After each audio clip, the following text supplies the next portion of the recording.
जनाब सदर वाजिन मजलिस अल्लाह रब्बुल इज्जत का काम उसका एहसान है कि इसने इल्म दीन के इस अदना खादिम को नमाज के मौजू पर इजहार ख्याल करने की तौफीक अता की।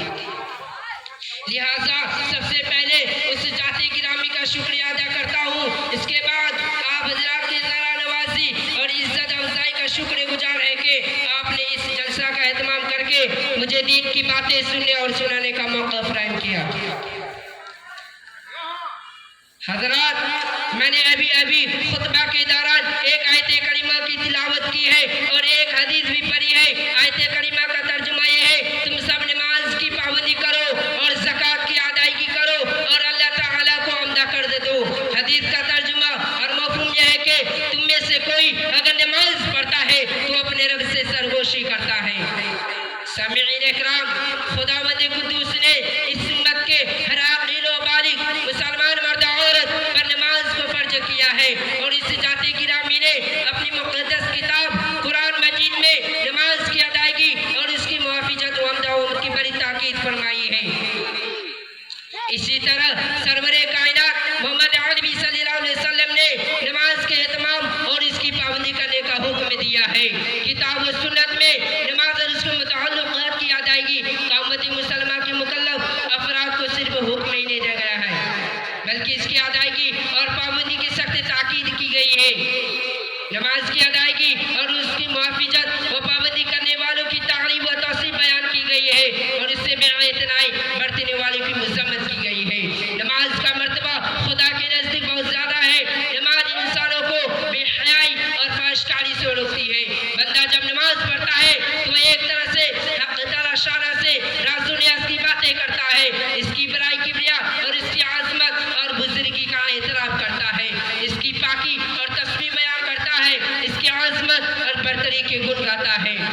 नमाज की हालत में बंदा अपने आप को खुदा के हवाला कर देता है।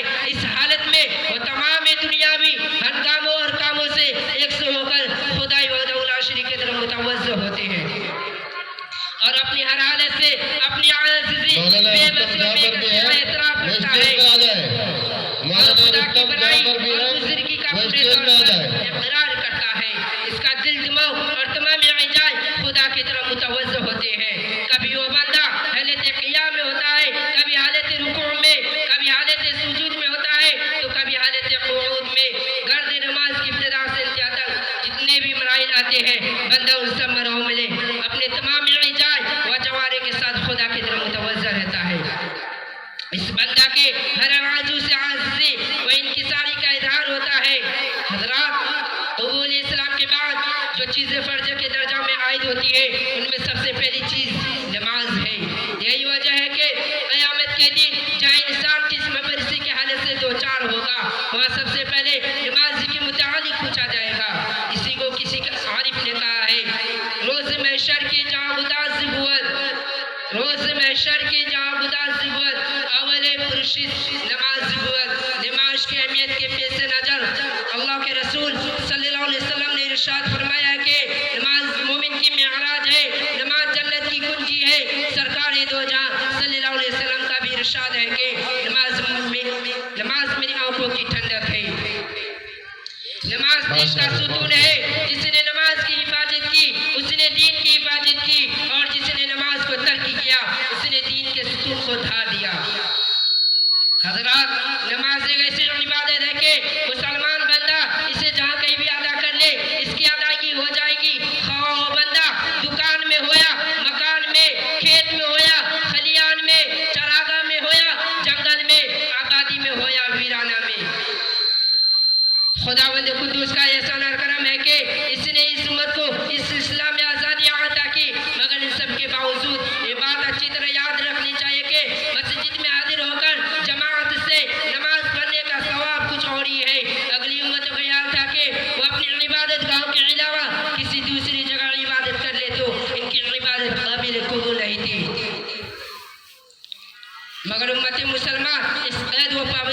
आज़ाद कर दी गई। मस्जिद में हाजिर होकर नमाज ही पढ़ने की बात ही कुछ और है। रसूल खुदा सल्लल्लाहु अलैहि वसल्लम का इरशाद गिरामी अहादीस की किताब में मौजूद है। सरकार सल्लल्लाहु अलैहि वसल्लम फरमाते हैं कि जो शख्स इस बात से खुश होकर वो कुल को अल्लाह ताला से इस्लाम के हालत में मुलाकात कर ले तो उसको चाहिए कि अपनी नमाजों को ऐसी जगह अदा करे जहाँ से खुदा के मुनादी की आवाज़ आती है, यानी मस्जिद में हाजिर होकर नमाज अदा करना नबी पाक सल्लल्लाहु अलैहि वसल्लम की सुन्नत है। यही वजह है कि जो लोग मस्जिद में हाजिर होकर नमाज नहीं पढ़ते बल्कि अपने घरों में इस फरीजा की अदायगी कर लेते हैं, ऐसे लोगों के मुतालिक मेरे आका और मौला सल्लल्लाहु अलैहि वसल्लम का इरशाद है कि जब तुम लोग अपने घरों में नमाज पढ़ लोगे तो तुम अपने नबी सल्लल्लाहु अलैहि वसल्लम की सुन्नत को तर्क करने वाले हो जाओगे, और अगर तुम नबी सल्लल्लाहु अलैहि वसल्लम की सुन्नत को तर्क करने वाले हो जाओगे तो यकीनन गुमराह हो जाओगे। हजरात, मैं अपनी बात ख़त्म करते हुए इस हकीकत के इजहार में मुझे कुछ तामील है कि जहाँ आकिल व बालिग मुसलमान मर्द और औरतों पर नमाज फर्ज है, वही हमें ये भी हुक्म दिया है कि जब तुम्हारे बच्चे 7 साल को हो जाए तो उन्हें नमाज का हुक्म दो, और वो 10 साल को हो जाए नमाज नहीं पढ़े तो उस सिलसिला में मारा और पीटा जाए। रसूल खुदा सल्लल्लाहु अलैहि वसल्लम का भी इरशाद गिरामी है कि जब तुम्हारे बच्चे 7 साल को हो जाए तो उन्हें नमाज का हुक्म दो, और वह 10 साल को हो जाए नमाज नहीं पढ़े मारो पीटो। हजरात, मैंने बड़ी देर तक आपके सामने लब कुशाई की, अगर कोई लफ्ज़िश हो गई हो तो इसको माफ़ करें और आइंदा की नशित के लिए मुझे इजाज़त दें। क्या खूब शायर कहता है, इसकी तकदीर में महकूमी व मजलूमी है, इसकी तकदीर में महकूमी व मजलूमी है, कौम जो कर न सकी खुद से इंसाफ। व आखिर दअवाना अल्हम्दुलिल्लाहि रब्बिल आलमीन। अब मैं नात के लिए आशियाना को दावत देता हूँ कि वह आए और हम सब लोग अपने नात सुनाए।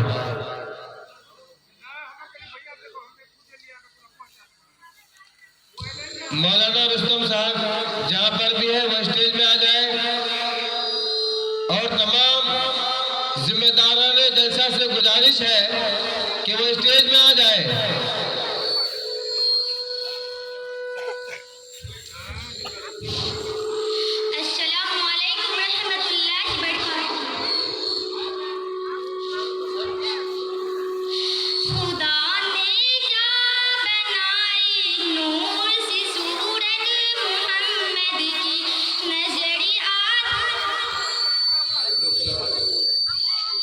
नजर आती है बड़ी दो बड़ी सूरत मोहम्मद की, न हम जन्नतों में जाएंगे न हम दोज़खों में जाएंगे, खड़े देखा करेंगे हशर में सूरत मोहम्मद की।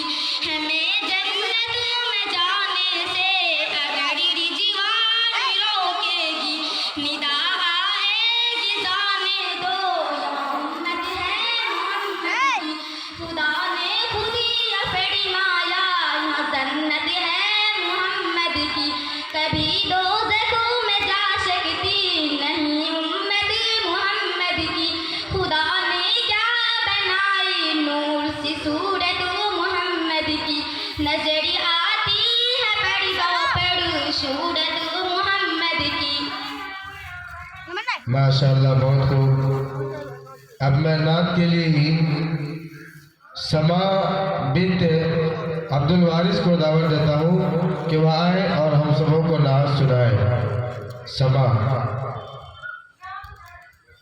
अस्सलाम वालेकुम रहमतुल्लाहि व बरकातुहू।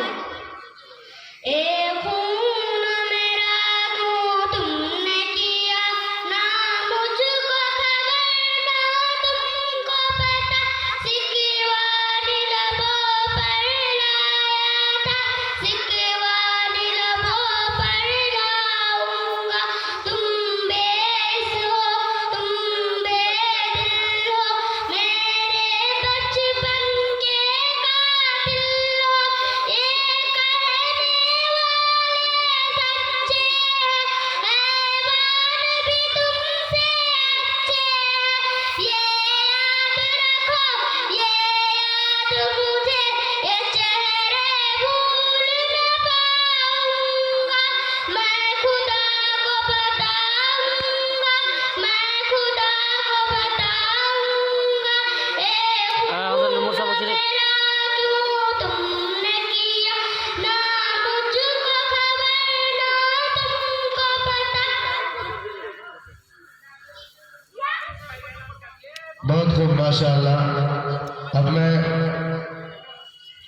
को आगे बढ़ाते हुए मोहम्मद अली को दावत देता हूँ कि वह आए और हम सबों को अपने तकरीर सुनाए।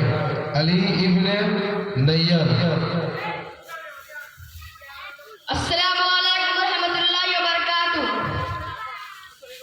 अल्हम्दुलिल्लाह अल्हम्दुलिल्लाहिल्लज़ी कफ़ा वस्सलातु वस्सलामु अला रसूलिल्लाहिल मुस्तफ़ा व अला आलिहि व अस्हाबिहिल मज़दी वस्सफ़ा अम्मा बाद। फ़क़द क़ाल अल्लाहु तआला लक़द कान लकुम फ़ी रसूलिल्लाहि उसवतुन हसना। सदर मोहतरम और हाज़रीन जलसा, यह मेरी बड़ी खुशकिस्मती है कि आप लोगों ने मुझे कुछ कहने का हुक्म फरमाया है। एक फकीर इंसान की आप लोगों ने जो इज्जत अफजाई फरमाई है, उसका मैं दिल से शुक्रगुजार हूँ। मैंने आपके सामने दो आयतें पढ़ी है। पहली आयत में अल्लाह तआला इरशाद फरमाते हैं कि ऐ रसूल, हमने आपको बिलासबा खुशखबरी देने वाला और डराने वाला बनाकर भेजा है। दूसरी आयत में अल्लाह ताला इंसानों को मुखातब करते हुए फरमाते हैं कि तुम्हारे लिए अल्लाह के पैगंबर में बेहतरीन रहनुमाई है। वह दौर याद कीजिए जब सारा आलम शिर्क के कुफ्र में मुब्तला था। खुदा की इबादतगाहें बुतोकट्टा बनी हुई थी। खुदाए वाहिद के बंदे सदा माबूदों के पैरों पर सर झुका रहे थे। दीनत के तलबगारों को कोई ऐसा इंसान न मिलता था जो इन सिरात मुस्तकीम पर गामिदन खड़े। ऐसे में रहमत इलाही मतवज़्ज़ा हुई। अब दीन और शरीयत का मौसम खज़ां रुख़सत हो रहा था। मौसम बहार आया और इस आन बान के साथ आया कि कब्रिस्तान गुलगुलजार हो गए। शरीयत हुक्का की खुशबू चार दाग आलम में फैलने लगी। यानी पैगंबर आखिर ज़मां हादी बरक फखरुल रसूल सरकार दो आलम जनाब मोहम्मद रसूलुल्लाह सल्लल्लाहु अलैहि वसल्लम एक कामिल और मुकम्मल शरीयत लेकर इस दुनिया में तशरीफ लाए। अब एक ऐसी अजीम शख्सियत आ गई थी जो हुकूक और सदाकत के इल्मबरदारों को फौज से आखिरत की बसारत दे रही थी और जुल्म और सितम शुरू कुफ्र के इल्मबरदारों को जहन्नम की आग से डरा रही थी। अब एक ऐसा इंसान इस दुनिया में आ गया था जो इंसानी पैकर में होते हुए भी सारा परोसनी था, जो इंसानों के साथ रहता, खाता पीता, शादी ब्याह करता, जंगलों में से बसलारी करता, मस्जिदों में तकरीर से दिल का मेल कुचल को साफ करता। इसके बावजूद पैदा था, इसके किरदार की तरफ इसकी उंगली उठी न उठ सकती थी। सिरात मुस्तकीम के सदाइयों को अब एक नमूना मिल गया था। चुनांचे उन्होंने इस नमूने को अपने सामने रखकर अपनी जिंदगी का ढांचा दुरुस्त कर लिया। आइए हम और आप भी अल्लाह से दुआ करें, दुआ में हमें उन्हीं के रास्ते पर चले। आमीन। अल्हम्दुलिल्लाह रब्बिल आलमीन। के मोहम्मद से वफा तूने तो हम तेरे हैं, के मोहम्मद से वफा तूने तो हम तेरे हैं, ये जहाँ चीज है क्या लोग कलम तेरे हैं। माशाअल्लाह, बहुत खूब। अब मैं अजमत सल्लल्लाहु को दावत देता हूँ कि वह आए और हम सबों को अपने नाज़ सुनाए।